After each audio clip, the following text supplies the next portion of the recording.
right. So, I woke up to a man overlooking these, and he's one of these, happily married black men that has, that things worked out. He did it the hard way and it worked out and he's happy. Oh no, have they totally fenced us off? I'm out here really early in the morning this time. In the darkness.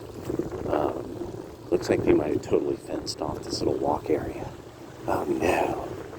I was hoping to take another look at what was going on in the slough before anybody arrived. It looks like, folks, your hero has been thwarted by the power of storm fencing. Now, let me take a look. Because it might be that it's, oh no, they're telling like sidewalk closed. Oh, because they're really,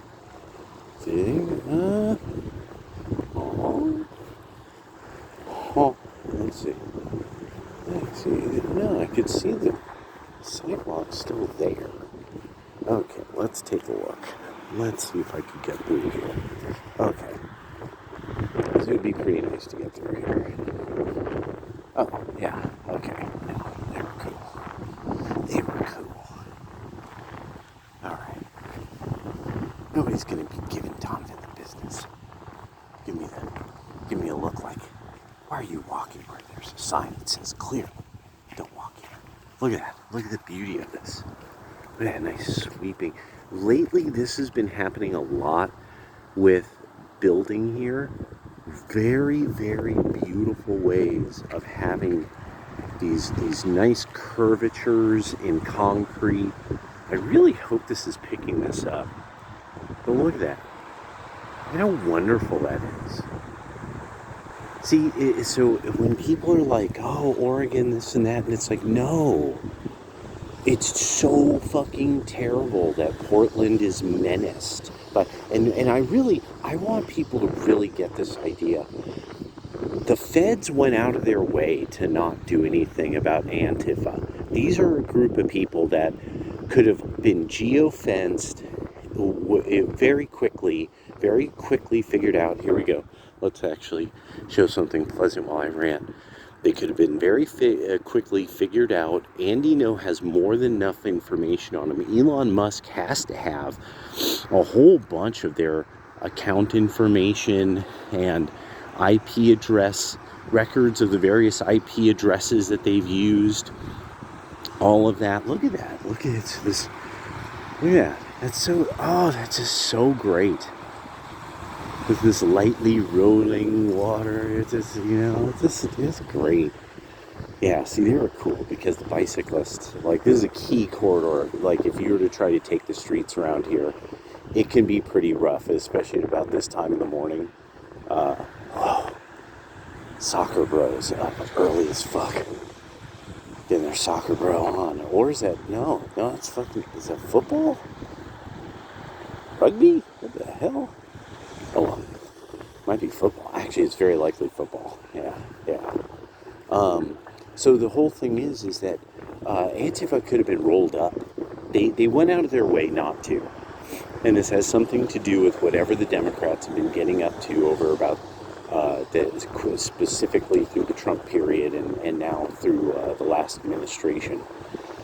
So there's now this thing of, there's all these young men that, there's articles, young men turning to the right in European politics, articles here in the States, young men turning to the right in politics. And one of the, then there's the thing, or maybe you abandoned quite a number of young male demographics, and that you aren't analyzing your policies to suit them, that they're going to who has policies that suit them, and it's back and forth. It's all nice. It's all very good and healthy that people are trying to maintain this good moderate, tradition of Western politics and the hope in democracy and this, that, and the other, and and suffrage is going to get us what we need. all participate in decisions. But what's now starting to show is that, well, okay, the beauty of this, all for me as a nationalist, that I am firmly against the Democratic Party, because they like to centralize power. They like to disguise that they are actually truly the cloud of this of old money. Industry can always count on them. Can really, industrial bosses and bankers can always count on them. The Republicans are the ones that are the wild cards. You're with them going back to the Constitution, and then at some point they just kind of roll over on their backs for a few years, and then they get, whoa, we woke up. What's going on here? This is crazy, my wife made me a really big supper, and I fell asleep for 5 years, but now, there's a solid change that's been caused. The internet has changed something, and because Democrats have sort of this stack of flawed thinking, history repeating itself. History doesn't repeat itself. Every time is unique. All religions are the same. No, all religions are not the same. Every religion is unique to its time and its people, and it expresses, it's built on the culture of those people and cultures that they've interacted with. Wisdom, that this idea that, well, all these old-fashioned ideas, modernism or various modern kinds of thinking have shown everybody that, it's now quote unquote we know better, and that too now people are going, more and more men, specifically young men, are going back to books that their own fathers would have read and been required to read on virtues and ethics from an older time. And because that's wisdom. That's why they wrote it down. And so, for some reason, journalists of the present day, who are mostly representatives of the Democratic Party, have poo-pooed these great old writings that shaped, in many cases, views that, say, often you would have these people who they became MAGA, and it kind of happened slowly. Another kind of key thing of, you kind of have to know the group you're trying to sell the product to, is that the MAGA people ended up having this great thing of just a little bit of Alex Jones. It's all you needed. All you needed was just something that they would be like, wait a second, come on, bro. So then they would look into you, they would look into what you said, be like, whoa, it's kind of weird. I mean, this is ramification. Oh my gosh, yes, duck. What was that? It was the duckies. Like the duck just came flying out of a tree or something and swooped down. That was wild. I wonder if it's our friends the duckies. I'm taking a different route, the old route. The traffic isn't so bad. I hate there's just this area you have to traverse that it's just awkward enough with the traffic. I'm like, don't want to deal with it. So I gotta stop doing it. Gotta take it to the limit. The whole thing with the right and the YouTube and MAGA was that all we had to do was to get young men to disagree with us. That's it. And then they would look into it. This is the thing that the left and the right are not getting. There's no mirror of anything. There's all these desperate moderates. The desperate moderates. Left over often from the skeptics. And these guys, they need the left and the right to be mirrors of one another. When it's more like one is the nadir, one is truly something that is no, this is a false collective kind of idea that really was constructed by the educated classes of almost everything that the left actually, oh look at that, burn the precincts. EPD is a joke. See, why do you look into these people? No. No, by policy. The feds won't do anything about these people in the Northwest doing stuff like that and all this kind of business. They won't do it. And it really is that once the DEI, the results of the SCOTUS DEI decisions start hitting the universities here, that's when it gets interesting, and that's coming. Oh, that's kind of weird. I wonder what's going on here.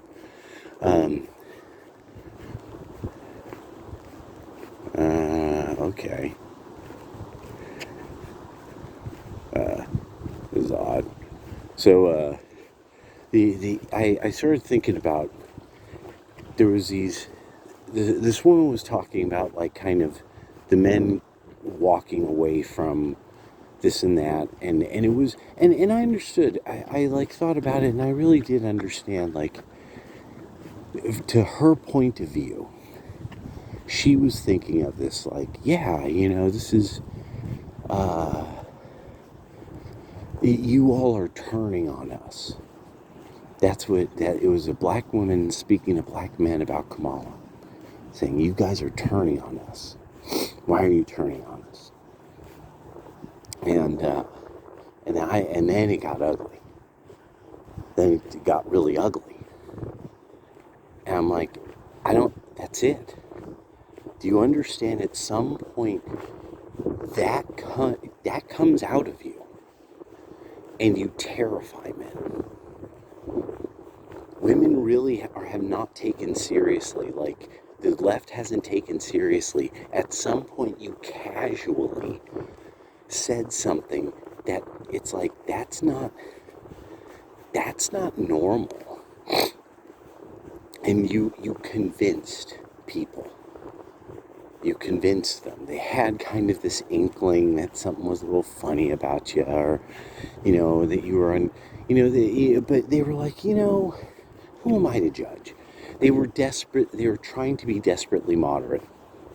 They really wanted to live and let live, and they, and most likely, the thing is, nobody usually starts at the social end of it. That's the thing. That's the whole. I really thought through that one for a while. I started, because it hit me. It was Russell Brand this morning.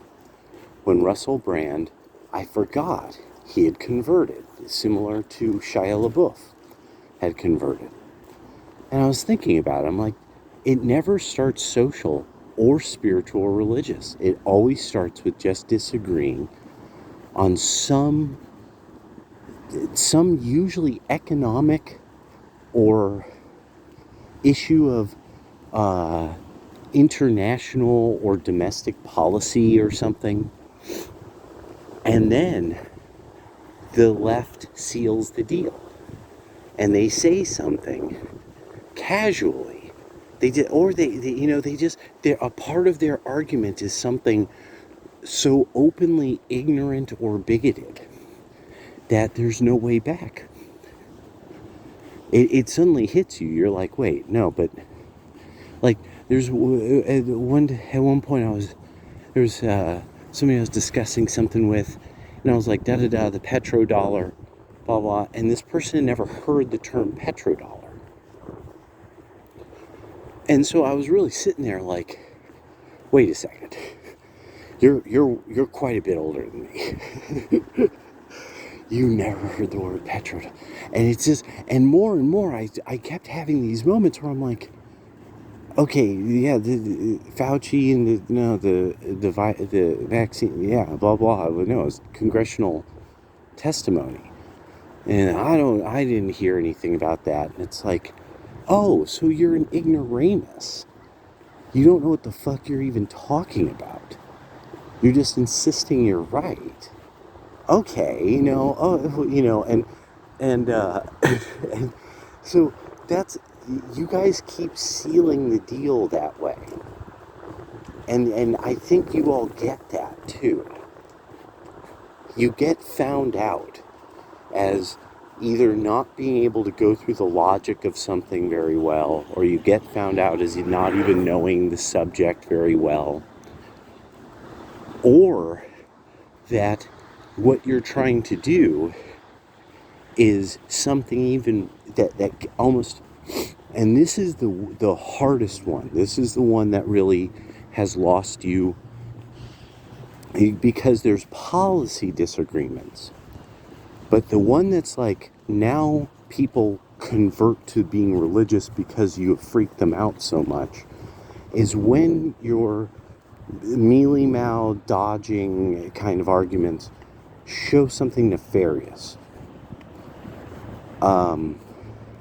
Especially when it's the things like the child trafficking, the amount of prostitution that's rising, the amount of STDs that are rising in women and men, so many men abandoning dating, but women having this high rate of STDs. And like how, no, obviously with how you guys, now that the culture post the 1960s is your team on the left, everybody gets this. Like it's like, this is Russell fucking Brand, this is Shia LaBeouf. Like, they know, people like me, we know, we were there. We were there to see Beck happen. We were there. I remember Run DMC. I remember all this shit. So it's like, no, stop it. Why do you guys keep doing that? And maybe because so much of this is about young people who weren't really there. But no, the left has thrived during a period of decades, and it was really fun. And there was a lot of very, fascinating creations that we could never imagine. I mean, we couldn't imagine like how good some of the comic book movies were. Nobody imagined the Batman cartoon was ever going to happen, and then it did. X-Men, the one around the same time, early 2000s, late 90s X-Men cartoon, amazing, an amazing production. Right? That's when it was, right? The really cool one, So there's all like the benefits of people being able to be creative and do things and be that's American. That's not like, yeah, that's just the way things are supposed to work. Now we have this school marm left, these finger waggers, always pointing out you are enjoying women's cleavage too much.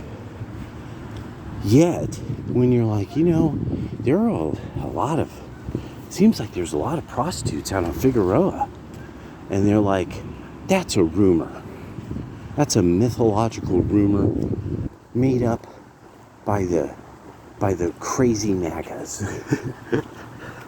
Because they're crazy and they say crazy things when they're making up mythology and rumors from the rumor mill of Fox News. Well, that's a bunch of Fox News.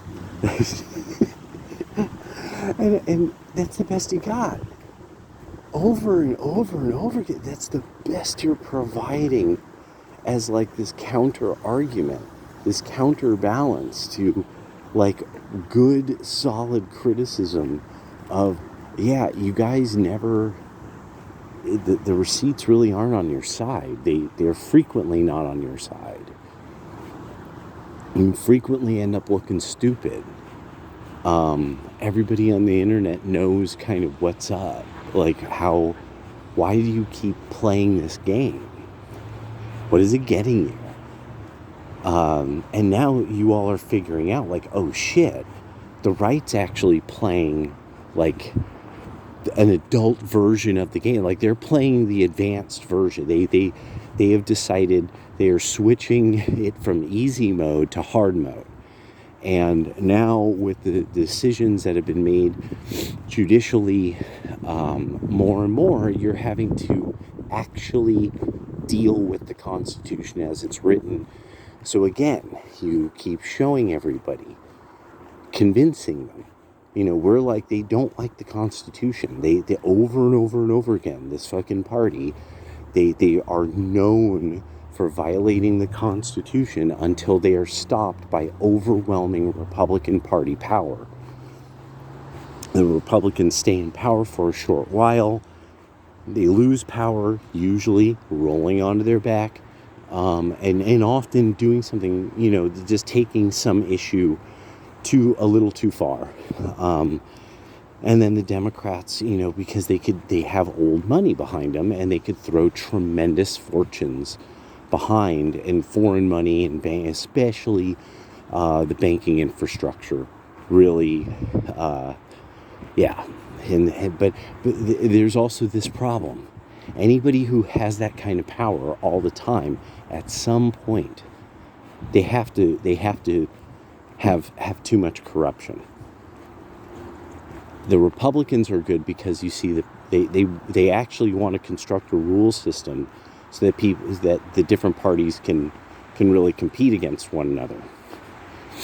There's a lot of powers that are like, I don't want to be competed with, but otherwise I have to pay off the Democrats forever. How do I want to work this? The big one that's coming is the tariffs issue. The Democrats are there. There's only so much they could say about that, because there's just too many people who will point out. It's just too easy to well, have you ever seen these cars in these countries?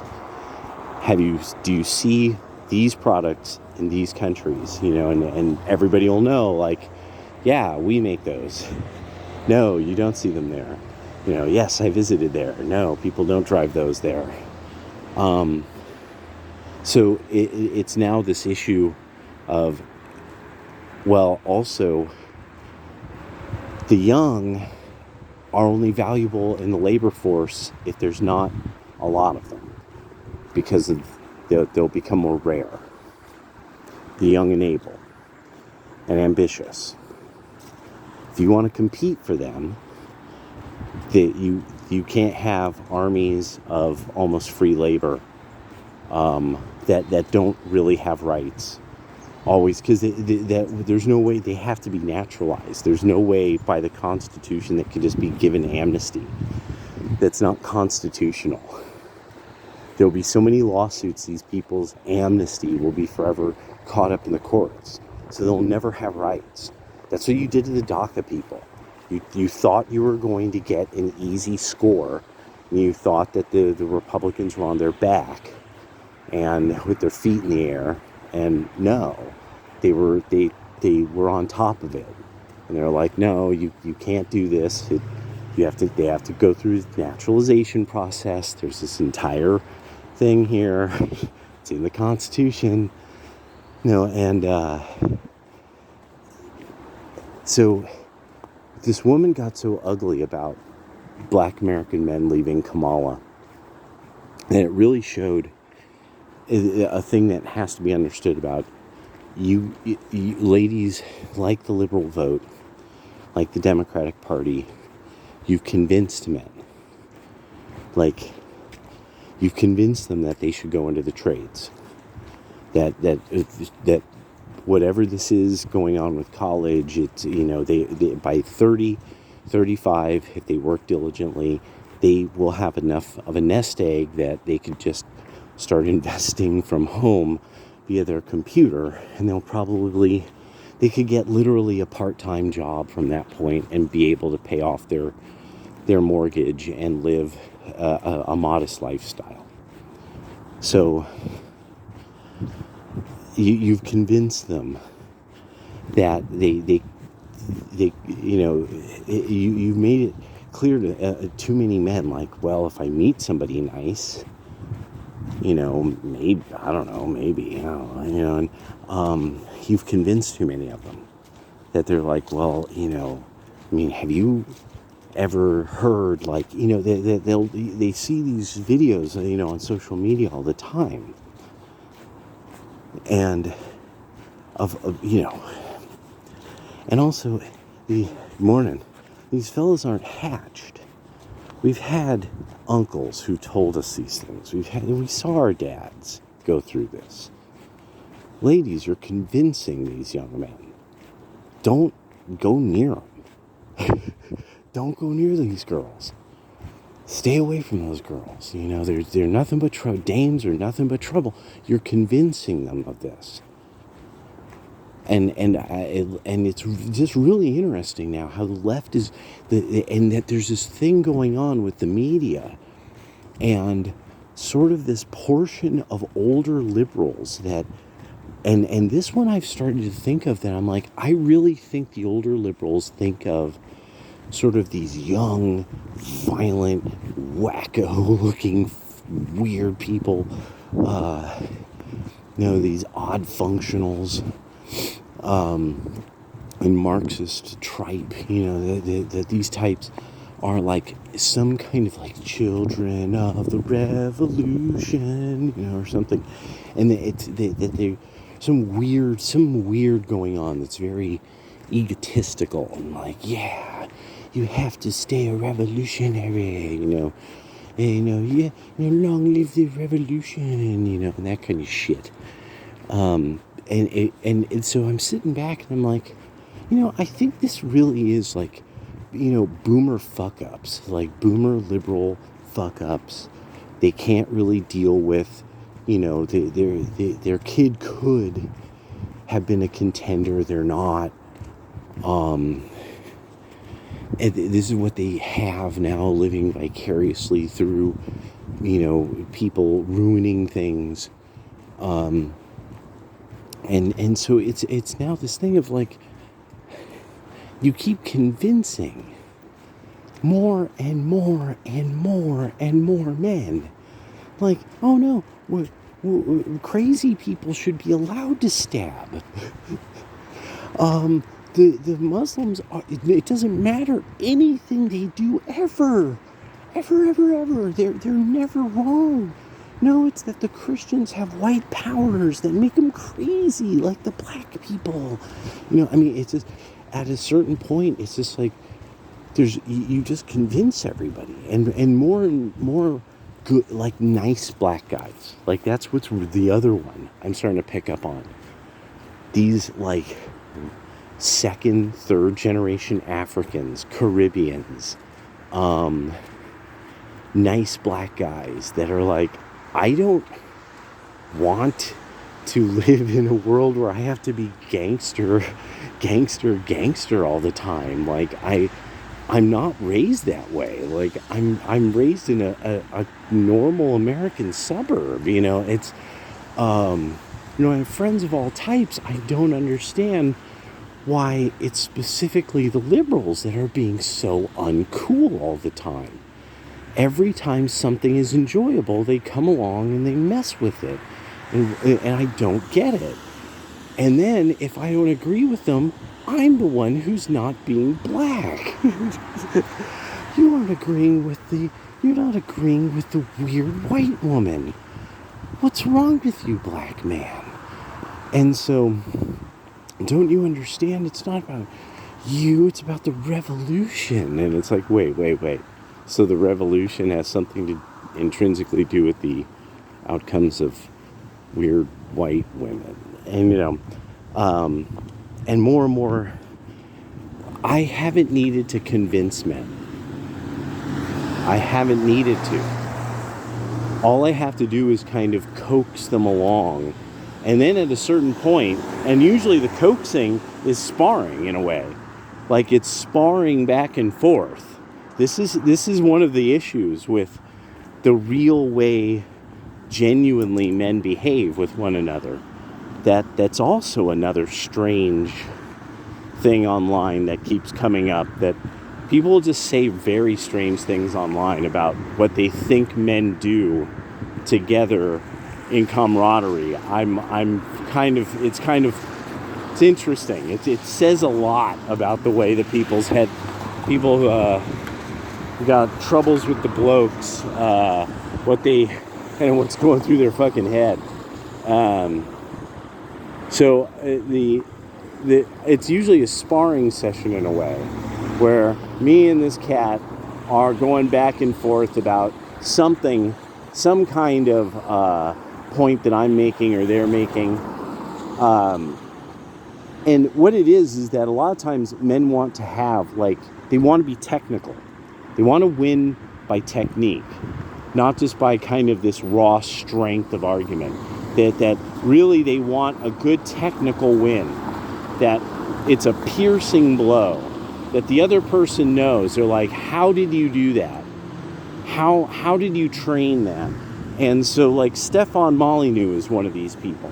Stefan Molyneux would have these arguments that were absolutely piercing. It wasn't that he just had some way of, like, he didn't Cenk Uygur it, where he just shouts things at you. He didn't Destiny it, where he just does all these slippery dodges constantly. No, he had piercing, accurate, technical knowledge about the subject. He had done the actual research. He had put together usually a brilliant fundamental structure that was in his mind of, so if this is not true, we should see this. Being that this is true, you see this, but most people say that this thing that's not true is true. So, and we don't see the resultant, what would be kind of logically the resultant phenomenological, or actually the resultant phenomenon. So I appreciated this, and there was a lot that I learned from it, a lot that everybody on the right learned from him, whether they agreed with everything he had to say or not. And eventually, Stefan had to start really dealing with, I want to think humans are like this, but I've got to start dealing with the real issues of humans aren't like that. And the principle of the thing is good, but there are certain things about humans that we're going to have to start taking seriously. Like, these types, this religion, it has violence codified in it. These points of view, this has this or that kind of fundamental flaw to it in its epistemology. And so he got a lot of people, because people loved just kind of sparring with him online about all kinds of things, even when they were in agreement. And that was another thing that formed that. It was a fight club, to the point that I think it was Bloodsports? There we go, Internet Bloodsports. That it became this fight club, that people would just spar over various issues. And it honed a lot of individuals to think in fast on their feet, to really try to figure out, like, how do you have receipts on stuff like this? How do you develop that research skill? The left just kept getting beat down. They wouldn't have receipts, or they were typically they rely on a lot of tricks, the strength in arguing. That's just some trick of arguing, and they just wouldn't have the details, they wouldn't have the receipts, they wouldn't have what it took to really sting.